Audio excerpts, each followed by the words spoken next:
Bonjour à tous et bienvenue dans ce nouvel épisode de Maîtrise ta vie. Aujourd'hui, nous allons découvrir ce qu'est la thérapie DEI et c'est en présence d'Alexandre Canal que nous allons le découvrir. Je vous souhaite une bonne écoute.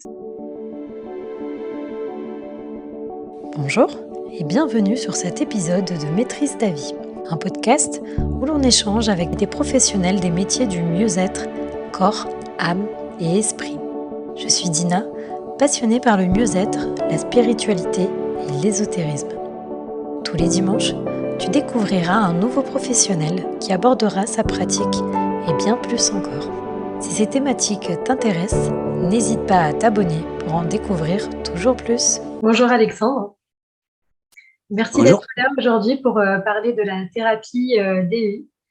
Et avant de découvrir cette thérapie, est-ce que tu pourrais nous expliquer un petit peu ton parcours jusqu'à la découverte de celle-ci?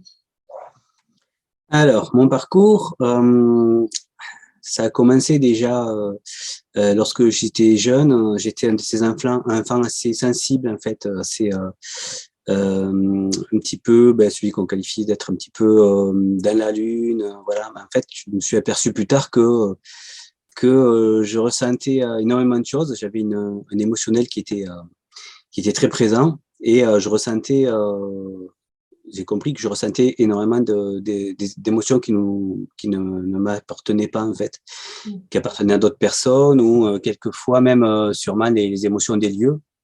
Voilà. Donc, j'ai toujours eu aussi un attrait pour la spiritualité et j'ai, depuis l'âge de 12-13 ans, eu mon premier pendule. Je me suis initié déjà à la radiesthésie. Voilà, je commençais à avoir donc une certaine sensibilité. Et il y avait un autre pilier dans ma vie, enfin surtout ce qui m'a permis de maîtriser mon émotionnel et tout ça, c'était la musique. Mais au bout d'un moment, bon, j'ai eu une rupture. En fait, j'ai eu des groupes de musique, j'ai fait une école de musique, etc. Mais j'ai eu une rupture avec des musiciens de mon groupe et ça m'a plongé dans une espèce de, je veux dire, une dépression musicale en quelque sorte, et où j'avais perdu en fait mon moyen d'expression créative, parce que cette créativité me permettait d'évacuer beaucoup de choses au final. Donc heureusement que là j'avais cet attrait toujours pour la spiritualité qui est revenu, qui est revenu dans ma vie. Et c'est lors d'un voyage en fait au Pérou où que j'ai commencé vraiment à plonger à l'intérieur de moi et à explorer en fait, on va dire, tout cet émotionnel, toutes les zones d'ombre et tout ce qui me constituait, quoi, et qui a commencé à m'ouvrir encore plus cette sensibilité, cette conscience en fait surtout de ce que je percevais, etc. C'est à travers en fait une pratique chamanique amazonienne, donc où j'ai rencontré donc des chamans comme un qui se nomme Guillermo Arevalo, qui a un centre chamanique là-bas. On peut le voir dans les films de Yann Kounen, donc le réalisateur Yann Kounen, français, donc qui a fait un film qui s'appelle Blueberry, où on voit Guillermo, et on voit aussi on peut le percevoir dans un documentaire qui s'appelle D'autres mondes. C'est un documentaire sur la médecine du chamanisme lié aux plantes, en fait. Donc j'ai fait un premier voyage au Pérou et après j'ai pratiqué ce chamanisme-là durant 3 ans de ma vie, dans un T'avais voyage. quel âge à cette époque? C'était en 2009, j'avais dans les 30 ans. Ouais. Et jusqu'à mes 33 ans, en fait, où j'ai vécu à ce moment-là une expérience particulièrement forte, en fait, où j'ai eu comme une résolution, une prise de conscience de plein de choses. Et on va dire qu'une certaine lumière s'est allumée à moi à ce moment-là. J'ai compris en fait que je devais lâcher prise sur énormément de choses, que j'avais un conflit intérieur, et c'est comme si en fait en ayant accepté de cesser de me battre contre moi-même, ce conflit-là s'est apaisé et une lumière s'est rallumée à moi, en fait. Et parallèlement, justement aussi, je me suis mis à faire de la musique. Et donc, c'est là aussi que j'ai pris à refaire de la musique, pardon. Donc, c'est là que j'ai pris conscience que mon chemin pouvait être celui du thérapeute. Voilà, où j'ai ressenti un appel justement à exercer cette profession-là. Et j'ai ressenti aussi, à la fin de ces 3 ans de chamanisme, ben, que je devais arrêter avec cette pratique-là. Comme si ça me disait, finalement, ça m'a dit en fait, ce que j'ai reçu comme info, comme intuition, c'est que il fallait que je cherche des moyens plus adaptés aux occidentaux. Ah oui. Parce que voilà, d'ailleurs je me suis heurté un petit peu à un schisme effectivement, parce que ces traditions chamaniques, donc telles que moi je suis allé les rencontrer, je suis même allé dans une communauté d'Indiens Shipibo en Amazonie, à 6 heures de bateau de la première de pirogue à moteur de la première ville. Bien caché. Voilà, donc où j'ai vécu des expériences fortes là-bas aussi, en immersion totale, on peut dire. Et donc j'ai eu un schisme parce que c'est vrai qu'ils n'ont pas forcément les mêmes problématiques que nous, les Occidentaux. Par exemple, dans leur dialecte, il n'y a pas de mot qui traduit le mot dépression. C'est pas concevable. Donc bon, heureusement il y a des Pas la Occidentaux. même culture. Voilà, ouais. Ben, disons que nous, c'est nous qui avons perdu en fait beaucoup de choses. On a perdu notre lien avec la nature, on a perdu ce savoir-là ancestral, chamanique et tout, mais pas totalement justement. L'info, c'est que j'ai eu, c'était que je devais aller chercher des solutions occidentales. Donc là, je me suis mis à rencontrer des guérisseurs occidentaux, des magnétiseurs, des rebooteux, donc des techniques un peu anciennes, quoi, de campagne. Donc, j'ai rencontré des membres du GNOMA, c'est un groupement de magnétiseurs, en fait, un ordre de magnétiseurs qui existe depuis les années 50, dont j'ai reçu des transmissions de connaissances. Mais je me sentais le besoin encore d'aller plus loin. Et ben là, je suis tombé donc sur cette thérapie-là, sur 2 choses en fait, puisque la thérapie DI m'a été transmise donc par Jacob Vladimir Valga, qui m'a aussi transmis une autre de mes pratiques, qui sont les constellations familiales. J'ai rencontré les 2 en même temps. Dans le sens où la thérapie DI est un petit peu liée aux constellations, parce que ça va être un petit peu les mêmes genres de résolutions qu'on va apporter, mais de façon individuelle en fait. Voilà, mais donc cette pratique-là, Vladimir, il dit qu'il l'a reçue intuitivement. C'est voilà une chose qui émergeait comme ça et qui peut être classée dans ce qu'on appelle les thérapies brèves. Donc, quand j'ai de suite entendu, à l'époque, j'ai tombé par hasard parce qu'il faisait des émissions radio où il en faisait en direct sur des gens qui appelaient la radio, et ça m'a généré des effets tellement forts dans mon corps que je me suis dit c'est absolument incroyable, il faut que je fasse, faut que je comprenne ce que c'est, comment on fait ça, quoi. Et donc là où ça rejoint le chamanisme, c'est qu'effectivement, on peut dire que cette thérapie-là, elle a un vrai tronc commun avec le chamanisme, parce que elle va travailler sur ce qu'on appelle la fragmentation de l'âme. Après mon parcours, de toute façon, ça c'est devenu mon outil principal, c'est vrai, cette thérapie-là, et je l'ai agrémentée par diverses explorations, comme par exemple la bioénergie. Le ressenti énergétique. Suite à ce parcours dans le chamanisme, j'ai mon ressenti qui s'est développé, qui s'est ouvert. Donc, j'ai trouvé une approche énergétique qui est celle de Stéphane Cardino, qui m'a beaucoup parlé. Cette approche-là, donc, je l'ai apprise jusqu'à la maîtriser, et ça me sert dans la thérapie DI. J'ai eu d'autres parcours, mais après, c'est surtout le travail des constellations que j'ai développé, des constellations familiales de groupe. Qu'est-ce que c'est la thérapie DEI?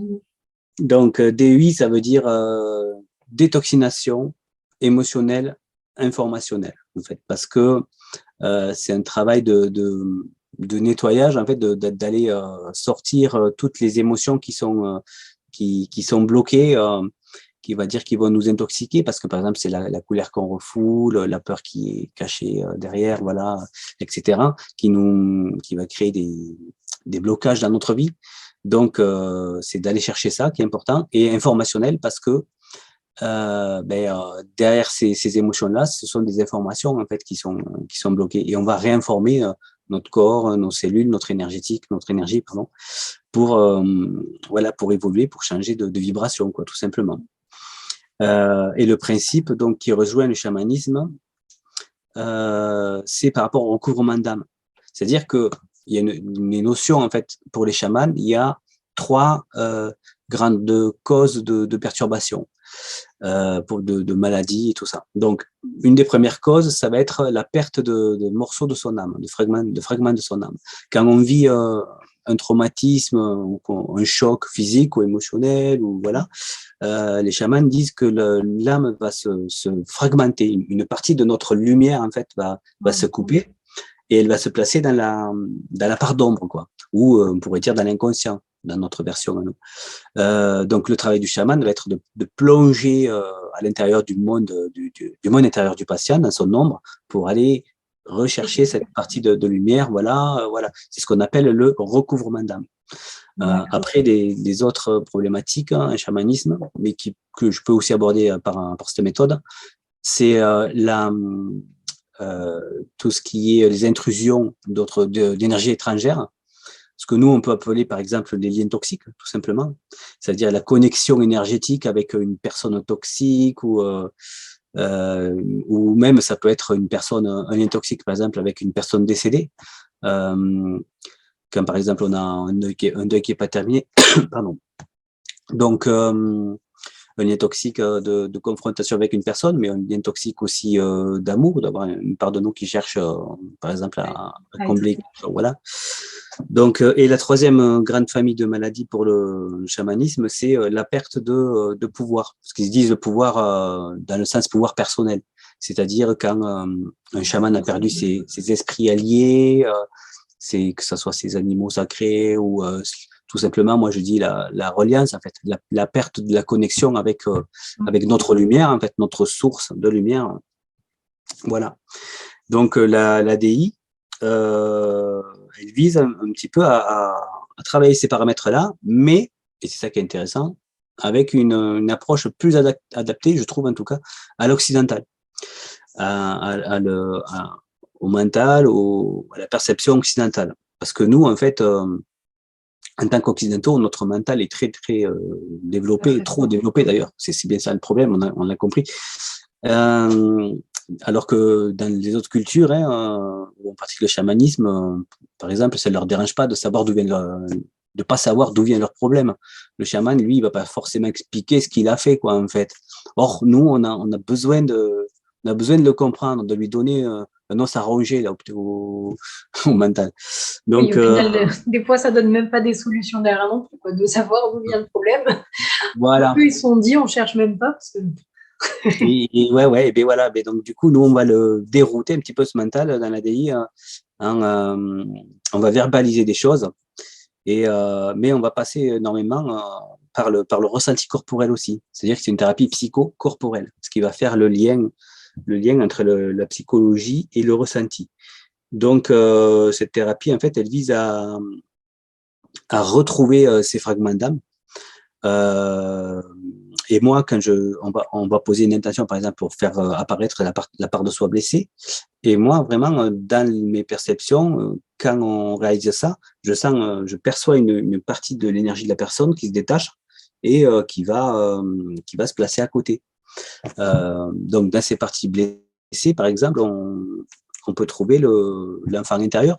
Déjà, des parts de nous, la petite fille qui a 3 ans a reçu des injonctions familiales ou de la maltraitante ou alors qu'on a empêché de s'exprimer. Donc là, en gros, tu dis que en fait, c'est toi qui vas ressentir cette information-là, quoi. Quelle est la partie qui est un peu en dissonance chez la personne en face? Alors, je me sers effectivement donc de ce ressenti empathique que j'ai depuis tout petit, qui va m'aider à effectivement à mieux comprendre la personne, parce que quelquefois, ben voilà, c'est difficile d'accès en fait pour les personnes. C'est-à-dire que on a tellement dû des fois enfouir les choses, mais le but, ça va être justement que moi je le ressente pour pouvoir déjà, ça me permet de conscientiser pour la personne et de l'amener à la ressentir elle-même. Alors, le but de cette thérapie, c'est quand même aussi, à la base, le fondement, je veux dire, c'est de réveiller le propre ressenti du patient. Et moi, je sens que c'est, par exemple, avec mon intuition, mon ressenti, que c'est dans cette direction qu'il faut aller. Donc, je vais accompagner la personne pour aller toucher du doigt le truc qui dérange un peu, quoi. Et à ce moment-là, on va reconnecter, la personne va se reconnecter à cette émotion-là. Et justement, le but, c'est que le patient arrive à le ressentir dans le corps et à refaire ressortir cette émotionnel. Et donc, à ce moment-là, il y a un vécu, mais avec le point de vue de l'adulte aussi qui est là. C'est ça, c'est important. Et donc, par exemple, on va recontacter, je vais remettre la personne en contact avec cette partie blessée d'elle.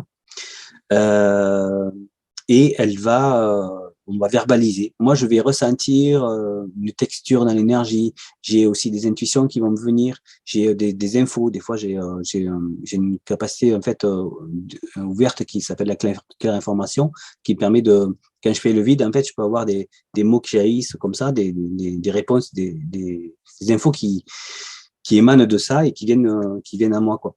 Donc, à ce moment-là, je vais cerner des bonnes phrases, des phrases que ce petit enfant blessé a besoin d'entendre. Souvent, il n'y a pas intéressant besoin. ce que tu as dit que le filtre de l'adulte qu'il s'exprime aussi. Et en fait, ça fait écho à. Donc, je pense qu'on a tous un peu des blessures étant enfant qu'on qu'on continue à traîner peut-être. Et c'est drôle ce que tu dis parce que moi, j'ai toujours quelque chose qui me dit, OK, l'adulte a compris ce qui s'est passé, mais l'enfant, il a toujours pas compris. Et du coup, c'est drôle parce que je comprends ce que tu veux dire, c'est que l'adulte, il peut être en capacité de comprendre tout ce qui s'est passé, d'apporter un peu de rationnel, on va dire, mais ça n'empêche que l'enfant, enfin nous, enfants, intérieurement, on peut continuer à être blessé, même si adulte a compris, quoi. C'est ça. Et là, d'ailleurs, là, tu touches du doigt un point sur lequel je reviens souvent en séance, c'est que, par exemple, la problématique liée au pardon, c'est-à-dire que étant adulte, nous, on va avoir compris pourquoi, par exemple, nos parents ont agi de telle manière, de telle sorte. Alors, on s'est dit, bon, je peux pas leur en vouloir parce que c'était comme ça, parce que ils avaient pas le temps, ils étaient pas dispo, ils étaient pris par autre chose, alors ils ont pas comblé mes besoins d'enfant, voilà. Peu importe ce qui s'est passé. Mais oui, effectivement, moi adulte peut lui le conscientiser. Mais le problème, c'est que l'enfant, lui, l'enfant, il est dans l'émotionnel. Donc, il peut pas comprendre. Tu peux lui donner toutes les bonnes raisons du monde. Lui, il ressent juste son émotion. Et c'est ça, c'est qu'on va pas chercher à lui donner des explications, mais on va lui dire juste simplement, la plupart du temps, de toute façon, les personnes se sentent libérées à partir du moment où, quand on est en contact avec ce petit enfant-là, on lui dit, je t'entends, moi je te comprends. Et tu as raison d'être en colère. Tu as raison d'en vouloir à papa et à maman, parce que c'est pas juste, parce que toi, tu as ressenti ça et ça t'a fait souffrir, c'est tout. Rien que ça, déjà. Avant de vouloir lui expliquer, rien que ça, lui dire non, on t'a pas donné assez de place, on t'a pas donné la place que tu méritais, on t'a pas donné assez d'espace et pour exprimer ce qui te faisait souffrir. Alors voilà, moi je le fais aujourd'hui, je suis là, je suis toi, on est la même personne, mais j'entends ta souffrance et je la libère aujourd'hui parce que j'y prête attention, voilà, tout simplement. Donc effectivement, de toute façon, quand tu prends un enfant, je veux dire, lui, tu peux lui forcer, tu peux lui expliquer tout ce que tu veux, ou si, par exemple, quand on force un enfant à dire pardon, lui, s'il est dans son bon droit, il va le dire en serrant les dents, ça servir à rien, quoi. C'est pareil. Yeah. Donc, on peut pas lui demander au petit enfant de pardonner là où il a souffert. Pas en tout cas avant d'avoir écouté cette souffrance et de l'avoir lui avoir donné la place qu'elle avait besoin de prendre à ce moment-là. C'est ce qui fait justement qu'on enfouit tout ça, c'est qu'on ne lui laisse pas la place. Donc, c'est ce qu'on fait là. Avec l'ADI, on va lui laisser la place à voilà. Bon, voilà, je parle beaucoup de l'enfant intérieur, Mais il n'y a pas forcément que ça non plus dans l'ADI qui D'accord. peut être abordé. Il y a tout le volet aussi, par exemple, des mémoires familiales, des mémoires ancestrales. Mm. C'est-à-dire que, alors, est-ce qu'on peut rentrer en contact avec les entités? Est-ce on peut voir ça aussi du volet physique quantique? C'est-à-dire qu'on a tout dans notre champ d'information qui nous est propre. On a toute la mémoire des ancêtres, de la famille, etc. Il y a des choses qu'on va, avec lesquelles on va raisonner et des blocages dans notre vie, des choses qui vont interagir et qui sont en lien avec ce qu'ont vécu nos ancêtres. Mm. Voilà. Donc, pareil, en posant cette intention-là, donc intuitivement, on peut ressentir si l'origine de la problématique, elle vient de l'enfant intérieur, des ancêtres ou d'autres causes. Et là, c'est pareil, je peux sentir quelquefois, quand on appelle l'ancêtre, on va carrément même sentir une présence qui va apparaître à côté, là. Et enfin, moi, en tout cas, je le perçois comme ça, comme une personne décédée, en fait, avec du froid, etc.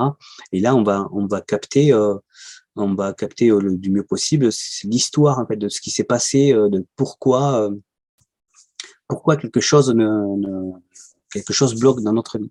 Et c'est encore la même chose en fait, c'est-à-dire que les problématiques ancestrales viennent beaucoup du fait que justement on a voulu passer sous silence ou on a voulu créer des secrets de famille, on a caché des choses à cause de la moralité, à cause du qu'en dira-t-on, voilà, de l'honneur familial, etc. Mm. Donc, beaucoup de choses vont être cachées.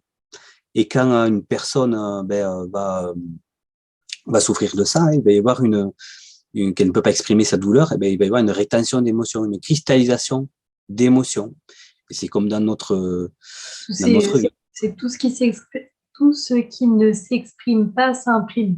Voilà, c'est ça. Quand dans notre vie, ouais, comme dans notre vie d'enfant, quand on n'exprime pas une émotion, en fait, elle va s'imprimer dans notre corps et elle va se manifester sous la forme d'un symptôme quelconque.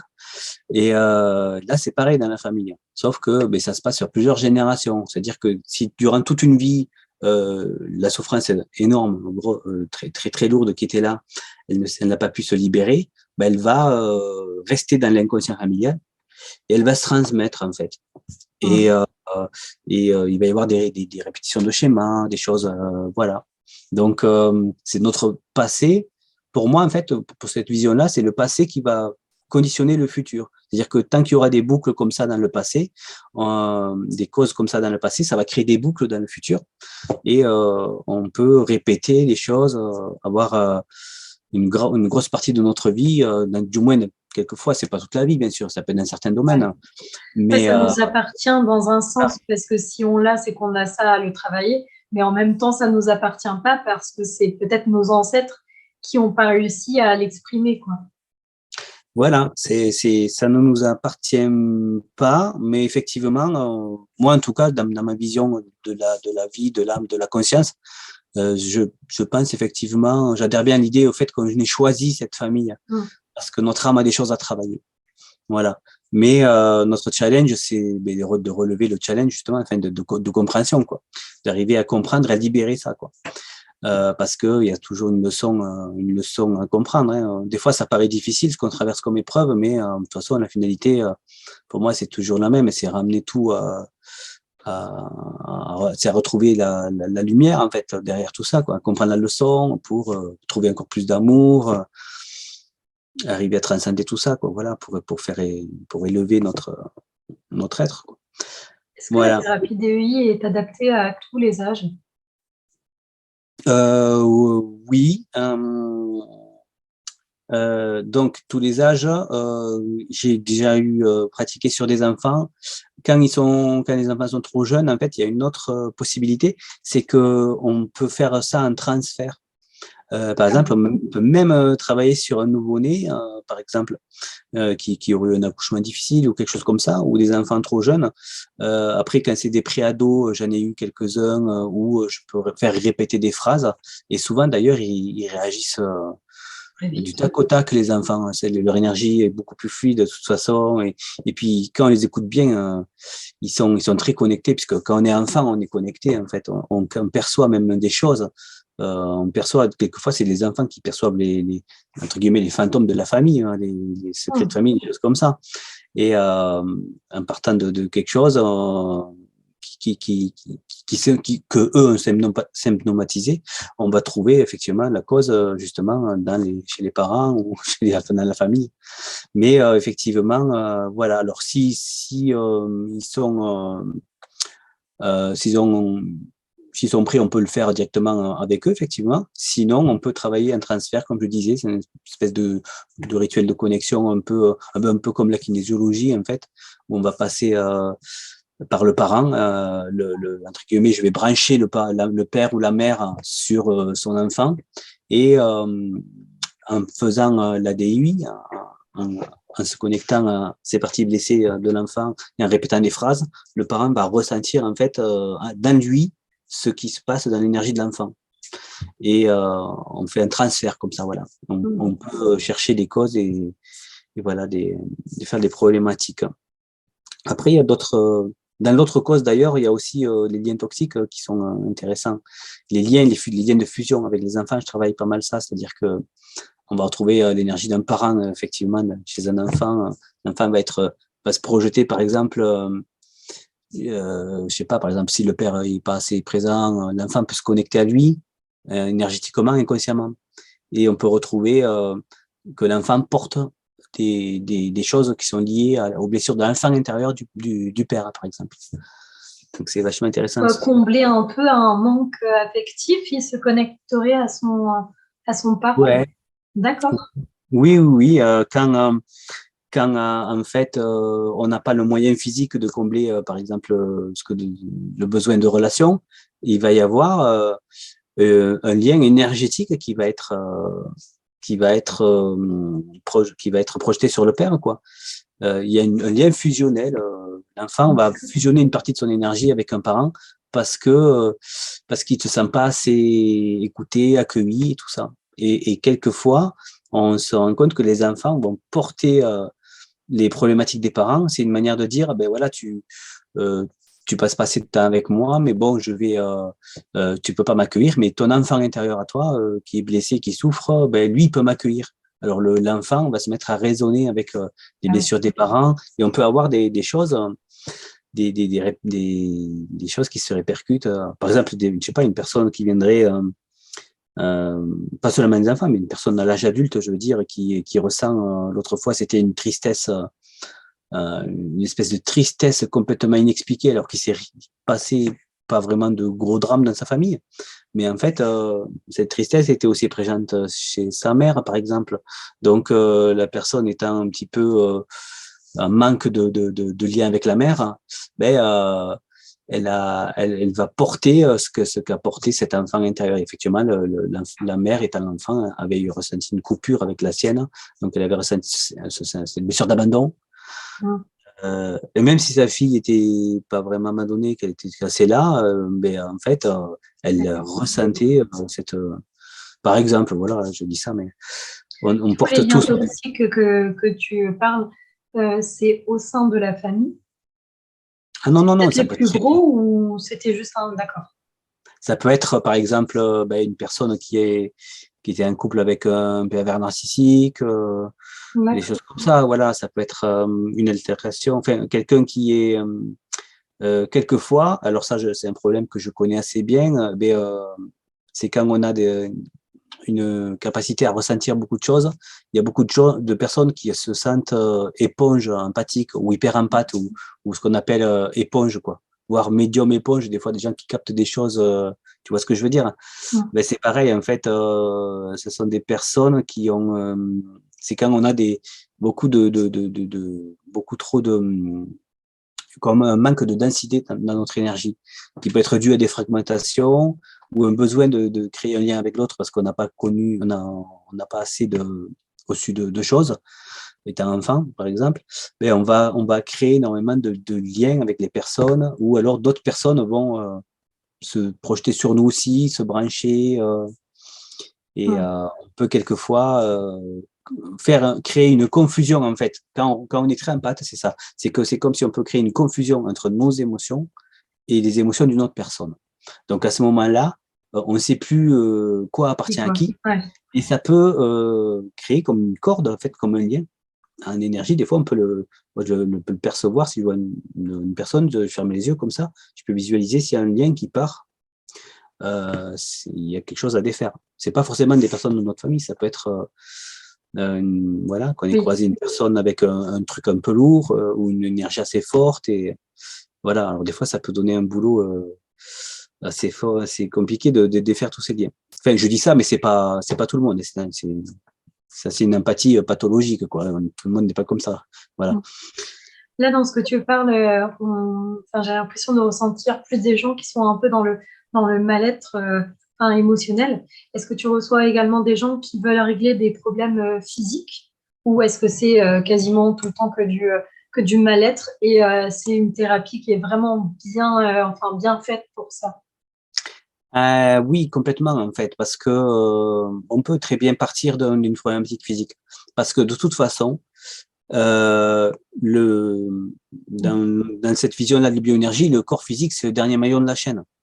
C'est-à-dire que s'il y a une pathologie physique, ou une douleur, ou un problème, un organe, ou même une crampe, ou une courbature, je ne sais rien, c'est qu'en amont, il y a une énergie vitale qui est bloquée à cet endroit-là, donc qui a créé une stagnation de l'énergie et une mauvaise réponse musculaire.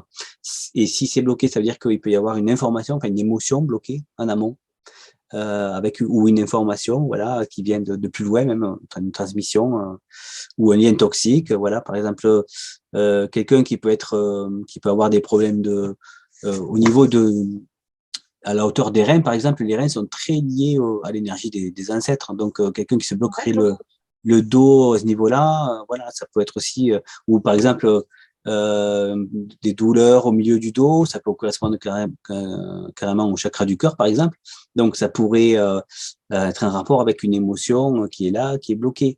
Effectivement, les gens qui ont des douleurs dans une jambe, ben, souvent, on va s'apercevoir qu'en fait, dans l'énergie, il y a la jambe de quelqu'un d'autre, en fait. C'est-à-dire qu'il y a un Ah lien oui. avec une personne et qu'il marche dans sa jambe. Donc, on a des manques de réponse. Voilà. Et pareil pour les problèmes organiques, par exemple, liés tout ce qui est le foie qui est lié à la colère, la tristesse qui est liée aux poumons, tout ça. Donc, on peut retrouver effectivement tous des problèmes physiques. Et les maladies génétiques peuvent aussi nous pointer du doigt des problèmes transgénérationnels, en fait. Donc, ça peut être autant un mal-être comme un motif de visite qu'une douleur. Justement, par exemple, je vais souvent avoir des personnes qui sont allées souvent chez l'ostéopathe. Mais voilà, il arrive que quelquefois, bon, l'ostéopathe résorbe très bien le problématique. C'est un problème plus mécanique, on va dire, parce Ouais. qu'on a fait du sport, voilà, de mauvaise façon, peu importe. Mais en fait, quelquefois, on va résoudre la problématique et puis 3 jours après, en se levant du lit, ça se recoince. Hum. Ça veut dire qu'en fait, la C'est un tension message. intérieure, voilà, la tension intérieure est trop forte et elle agit, elle est tellement forte qu'en fait, elle fait ployer notre corps physique, quoi. Donc à ce moment-là, ben, il n'y a pas d'autre façon que d'aller voir à l'intérieur qu'est-ce qui est bloqué, quelle est l'émotion quelle est la partie de nous qui est en crispation, quel est le lien toxique qui nous empêche d'être pleinement dans notre corps, quelle est la mémoire ancestrale, quel est Caché. le fardeau qu'on porte, je sais pas, ça peut être n'importe quoi. Du coup, tout à l'heure, tu parlais du fait que ce soit une thérapie dite brève. Oui. Forcément, ça dépend des gens et des problématiques, de tout ce qu'il y a derrière. Mais avec le fait que toi, tu arrives à voir clairement, à voir ou à ressentir les problématiques des gens, sous combien de séances est-ce que tu arrives à avoir déjà un résultat qui impacte la personne? Dès la première séance, ça peut très bien, ça S'arrêter tout dépend de des suite, ah personnes. ouais. Voilà. Ah ouais, en fait, à chaque séance, il faut qu'il se passe un truc pour moi. J'ai vraiment. Après, il y a des personnes Hum. qui sont plus réceptives que d'autres. Ça dépend des personnes, comme tu dis. Après, de toute façon, Ça doit être une sacrée force, le fait que toi, tu arrives à ressentir aussi. Parce que des fois, si on se fie que à la parole de la personne qui est devant nous, des fois, ça peut être ouais, long, quoi, avant de ressortir quelque chose. Et le fait que toi, tu arrives déjà à mettre le doigt sur quelque chose, alors qu'on s'y attend peut-être pas, Et je pense que ça doit être assez déstabilisant et impactant assez vite, ouais. C'est ça qui… Alors, quelquefois, effectivement, il doit y avoir tout un travail quand j'ai des personnes qui sont très résistantes. Où le travail, ça va être de débusquer pourquoi elle résiste et pour reconnecter le ressenti d'abord. Mais le fait est que moi, je puisse aiguiller et je vais intuitivement ressentir que c'est à cause je peux trouver l'âge, par exemple, je peux trouver par rapport à qui, Ah qu'est-ce qui oui. s'est passé, l'injonction qu'on a reçue, parce que souvent, c'est en fait, étant petit, on nous a coupé de nos émotions. Enfin, une personne a pu être à recevoir des injonctions pour aller pour ne pas s'écouter ou voilà, tout simplement c'est ça de toute façon. Et tu veux dire, par exemple, arrête de pleurer ou des trucs comme ça, quoi. Voilà Mm. complètement. Et surtout chez les garçons, Mm. voilà. Alors que le fait de pleurer, ça n'a rien à voir avec le fait d'être un garçon ou une fille, quoi. Mm. Voilà, donc ce genre d'aberration peut bloquer complètement. Et donc là, effectivement, moi, je vais ressentir à quel âge ça a été fait, par rapport à quels parents, la personne peut confirmer. Et si j'arrive à trouver, vraiment, on trouve le bon âge et qu'on pose la bonne intention de connecter la personne à son enfant intérieur blessé en question, le plus important, ben ça va, la plupart du temps, ça commence à faire une brèche, quoi. Et puis, donc, moi, il y a un ressenti Ouverture tout qui de se suite fait. s'ouvre, hein. Voilà. Mais mon but, c'est vrai que c'est pas, que ce soit pas moi qui le dise, c'est d'accompagner la personne à elle-même, en fait, reconnecter ça, quoi. Mais on a tous c'est fou, des fois, les barrières qu'on peut se mettre, mais on a tous la capacité de le retrouver. Cet enfant, il est toujours là et c'est lui qui a les clés, quoi. Des fois, faut aller profond, c'est vrai. Et donc, des fois, effectivement, si des personnes résistent, j'ai quelques outils qui peuvent m'aider.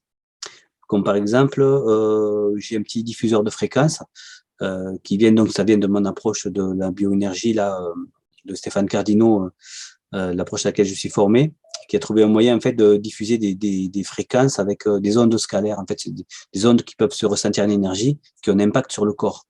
Et j'ai des fréquences en fait qui, par exemple, aident à reconnecter l'hémisphère droit à l'hémisphère gauche. C'est-à-dire, voilà, de refaire ce lien pour pouvoir accéder à notre ressenti. Il y a des choses qui peuvent nous mettre en contact avec ce qu'on a à l'intérieur, qui va amplifier en fait les émotions bloquées pour pareil les mettre en relief pour que ce soit plus facile. J'ai cet outil-là qui peut aider. J'ai un autre outil aussi que j'utilise en présentiel, c'est une lumière hypnagogique, c'est la lampe Pandora Star. C'est-à-dire que c'est une espèce de lumière stroboscopique sous laquelle on se place les yeux fermés et avec les intensités de clignotement, il y a des LED en fait, à travers les paupières en fait, ça va agir sur la glande pinéale à travers les yeux. D'accord. Et donc ça va nous plonger dans des états, ça peut ouvrir la vision intérieure et ça peut nous plonger dans des états comme par exemple les ondes alpha, ondes θ, comme des états qu'on pourrait toucher avec l'hypnose et tout ça, des états modifiés de conscience en fait, où on va réduire l'activité mentale et plus rentrer dans une introspection plus facilement, quoi. Voilà, avec un D'accord, soutien. en passant par la lumière, du coup. Voilà, ouais. C'est La un peu lumière comme et les ondes. Mm. c'est un peu comme ce que pourrait faire un tambour chamanique, mais pour que ça soit auditif, ça va être visuel. Et puis ces ondes, donc tout ça, ce sont des outils que j'ai greffés au fur et à mesure de mon parcours, hein. J'ai agrémenté ma pratique de ces outils-là, donc ça peut aider quelquefois à mieux ressentir. Euh, alors, sur quoi travaille cette thérapie? Il y a aussi un autre domaine qui peut intervenir. Donc, on a parlé des mémoires de l'enfance, des liens toxiques, des mémoires ancestrales. Et quelquefois, il peut y avoir d'autres histoires qui arrivent, comme par exemple ce qu'on a vécu dans d'autres vies. Moi, c'est la réincarnation, c'est quelque chose qui fait partie de ma vision de la conscience, en tout cas. Et donc, même avec cette thérapie, on peut des fois reconnecter une mémoire donc, qui va se déployer et qui appartient à une histoire qui se passe à l'Antiquité ou je sais quoi, Ah oui. voilà, qui peut être complètement différente par exemple, de nos origines familiales Voilà. Donc, à ce moment-là, c'est le même principe. On va chercher ce qui s'est passé. Bon, bien sûr, souvent, hein, c'est des épisodes, on va dire, un peu désagréables, un petit Un peu peu dur, ouais. trop liés à, voilà, à quelque chose de difficile qu'on a traversé, hein, mais qui nous a tellement marqué que ça a traversé les incarnations. Donc, on peut avoir ce genre de mémoire qui se manifeste aussi. Euh, voilà, mais après, l'aspect spirituel aussi de cette thérapie, on le retrouve au niveau de la résolution. C'est-à-dire que une fois qu'on a débusqué la partie de nous qui est blessée, il faut, comme je disais dans le chamanisme, la réintégrer dans la source de l'être, en fait, dans notre lumière. Donc là, à ce moment-là, c'est moi qui vais sentir quand est-ce que c'est le bon moment. Tu veux dire Quand cette réussir à la partie-là, transformer pour l'accepter ou quelque chose comme ça? voilà. D'accord. Et c'est-à-dire qu'une fois qu'on a découvert la partie blessée, il va falloir trouver les bons mots pour libérer l'émotionnel déjà, et pour susciter une réparation, une compréhension, euh, ou dans le cas d'une problématique ancestrale, de libérer, par exemple, le secret, la chose qui n'a pas été, voilà, et de parler à l'entité où on va l'accompagner à poser ce qu'elle porte pour qu'elle puisse accéder à la lumière, en fait, par exemple, faire ce qu'on appelle un passage d'âme. Et quand c'est une partie de soi, il va falloir la réintégrer. Donc, une fois qu'on sent que j'arrive à sentir donc, que c'est libéré, qu'il y a un apaisement qui apparaît, à ce moment-là, soit on peut poser une intention pour qu'elle revienne, mais soit on peut visualiser. Par exemple, le petit enfant, j'aime bien faire visualiser la personne, qu'il le prenne dans les bras, qu'il le Ouais. réconforte, etc. Mais c'est pas ça qui est important. C'est surtout en fait que à l'issue, c'est ce qu'on doit ressentir qui est important. C'est-à-dire que moi, ce que moi déjà je ressens, ce qui se passe, c'est qu'il va y avoir un relâchement global, mais de toute l'énergie, même de la pièce en fait, hein, de moi, de partout, et qu'il y a un rayonnement en fait, un rayonnement d'apaisement. Et la personne en fait, c'est comme si son aura se dilatait en quelque sorte, qu'elle se mettait à rayonner, à émaner de quelque chose d'apaisé, quoi. Voilà. Et il faut que la personne aussi, à ce moment-là, toutes les personnes vont me dire, voilà, qu'ils ressentent cet apaisement qui apparaît sur un relâchement corporel. Il y en a qui le perçoivent carrément directement l'enfant venir, il y en a qui voient carrément de la lumière. Et c'est ça qui est intéressant, c'est-à-dire qu'à ce moment-là, je pense que ça nous permet d'entrevoir, de toucher un petit peu la vraie réalité de notre âme, de notre être. Mmh. Cette partie de soi qui est Totalement, ouais. connectée et qui est dans l'unité, en fait. C'est ce que me disent les gens, ils vont dire je me sens plus entier, plus entière. J'en fais un. C'est des Mmh. mots comme ça qui sortent, en fait. Et ça, c'est vachement intéressant. C'est comme si on arrivait à toucher du doigt l'essence même de notre faculté de faire un avec le grand tout. Voilà. Ce qui Avec est tous ces traitements-là, traitements, j'entends, enfin, une même personne peut avoir aussi plusieurs problématiques, non? Ah ben oui, voilà. Donc après, alors moi, je ne donne pas forcément d'abonnement, hein, c'est-à-dire que j'aime bien laisser aux personnes ressentir elles-mêmes quand est-ce qu'elles sont prêtes pour passer à une autre étape. Revenir. Mais D'accord. évidemment, on a tous bon, peut-être qu'il y a des problématiques qui prennent plus de place que d'autres, mais en fait, même si on va dire, on va pas forcément mal, euh, rien n'empêche de le prendre comme du développement personnel, Oui. où on va mieux apprendre à connaître nos mémoires et tout. Et surtout, à chaque fois, en fait, on va libérer, on va retrouver encore plus d'unité. Donc, on peut libérer des potentialités qui sont en sommeil chez nous. Que ça soit le fait de ressentir des choses, de percevoir. Des fois, ça peut ouvrir des perceptions aux personnes. Des fois, en fait, ça va libérer plus de créativité, plus d'humain, d'empathie, de sensibilité, je sais pas, ça Mmh. nous aide encore à être des meilleurs Reconnecter humains, quoi, voilà. complètement, quoi. Voilà, de nous reconnecter surtout à notre moi spirituel, quoi, à notre partie spirituelle qui elle, en fait, va être en contact avec les intuitions, avec la connexion vers le haut. Donc, on spiritualise notre être, en fait. Pour à mesure qu'on récupère ces parties-là, fragmentées, on devient de plus en plus complet.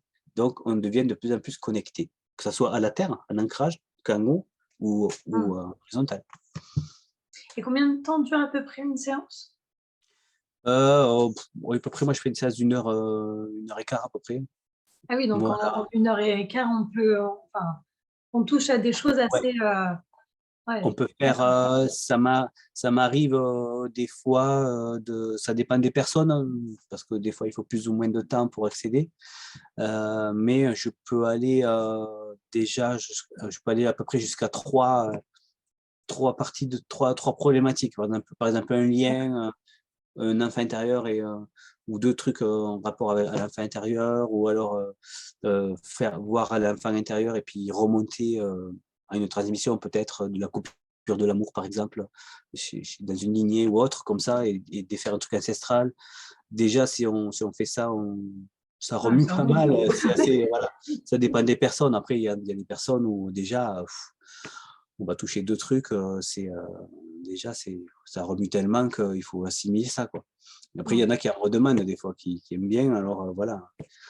Euh, on peut travailler des liens toxiques, on peut travailler, ou des fois, on peut faire un petit peu moins. Et puis, je peux aussi aiguiller les personnes, hein, par exemple, à apprendre à reconnaître quand on a des émotions qu'on porte qui ne nous appartiennent pas. Je peux transmettre aussi des petits protocoles comme on utilise dans les séances. Il y a des choses qu'on peut s'auto-appliquer pour, par exemple, défaire des liens, des choses comme ça, quoi. Retrouver du centrage, apprendre à se reconnecter à sa source, à son être. Parce qu'après, ce qui est bien, c'est que plus on touche du doigt cette finalité dont je veux parler, quand on refait un avec soi, plus on peut la retrouver, en fait.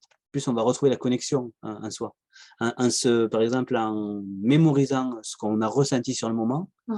on peut reconnecter cet état, quoi. Voilà.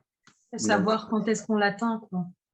voilà, savoir comment le retrouver, c'est-à-dire en fermant les yeux, en se recentrant, en se remémorant cet état-là, on peut régénérer un petit peu cet apaisement Mmh. intérieur et cette présence à soi, quoi. Voilà. Ouais. Donc, des fois, en séance, on peut travailler aussi des protocoles comme ça pour apprendre, pour se rééduquer, entre guillemets. Mmh. Voilà. Donc, voilà, c'est cette finalité, cette dimension spirituelle vraiment qui anime l'ADI. Donc, si je peux résumer, c'est ça, cette DI, c'est euh, aider le patient en fait, à traverser lui-même ses propres émotions. Moi, je suis un accompagnant, en fait, pour vous aider à traverser vos propres, à revenir dans le passé, à traverser tout ça, pour le transcender, pour le revoir avec le regard d'adulte, et après, en fait, apporter une résolution spirituelle en ramenant tout dans notre propre lumière intérieure. Voilà. Mmh. Même pour le petit enfant, d'ailleurs, c'est-à-dire qu'on ne peut pas remplacer, on peut pas revenir dans le passé, on ne peut pas réécrire notre passé par exemple, on ne peut pas remplacer un parent qui n'a pas été là ou qui a été lui-même coupé de sa source et donc il n'a pas eu le bon comportement avec nous. Donc, en fait, ce petit enfant, on va l'apprendre à trouver à l'intérieur de soi, dans notre propre lumière, dans la source de l'être, ce dont il a besoin, quoi, voilà. C'est Mmh. ça la finalité de l'ADI, quoi. Revenir à soi. Et on a besoin de rien d'autre que notre propre connexion, en fait, avec la lumière, notre lumière, quoi, c'est tout. Les réponses par là, quoi. Si jamais on veut prendre contact avec toi, comment ça se passe? Comment Alors, voilà, j'ai un site internet, alexandrecanal.net, où dessus, vous pouvez me contacter par mail, ou il y a mon adresse, mon numéro. Alors moi, je suis basé en Ariège, hein, au pied des Pyrénées, je suis. Mais je fais beaucoup de séances aussi en visio. Voilà, donc ça peut très bien se faire en visio. De toute façon, on sait que pour les énergies, la distance, Oui. ça voilà. Et de toute façon, ce sont des séances en visio active, hein, où on est en contact pendant toute la séance, et c'est pareil, je vous fais répéter des phrases, etc., à travers l'écran. Et donc, Est-ce que tu utilises les réseaux sociaux? oui, j'ai une page Facebook. Enfin, les constellations familiales, tu en animes 1 à 2 par mois, c'est ça? Oui, j'en ai une à deux par mois. L'ADI, elle est assez proche, hein, d'ailleurs, que c'est vrai qu'on va tomber sur les mêmes problématiques. Et par exemple, les phrases qu'on peut répéter dans l'ADI, ça peut être aussi des phrases que je vais faire répéter lors des constellations pour apporter ce même genre de résolution, en fait, voilà. C'est assez proche et les deux sont complémentaires. Mais constellation, je peux aussi en faire un individuel d'ailleurs. Quelquefois, je lie les deux. Je fais une constellation et on va faire de l'ADI pour travailler vraiment sur le lien, où je peux passer l'enfant intérieur dans la constellation et voir, je peux mélanger les deux comme ça, voilà. Merci d'avoir écouté cet épisode. En description, tu trouveras les différents liens pour suivre ou contacter notre intervenant du jour. Pour me donner ton avis sur cet échange, n'hésite pas à me laisser un commentaire. Je te retrouve dimanche prochain pour un nouvel épisode. Et d'ici là, je te souhaite une délicieuse semaine.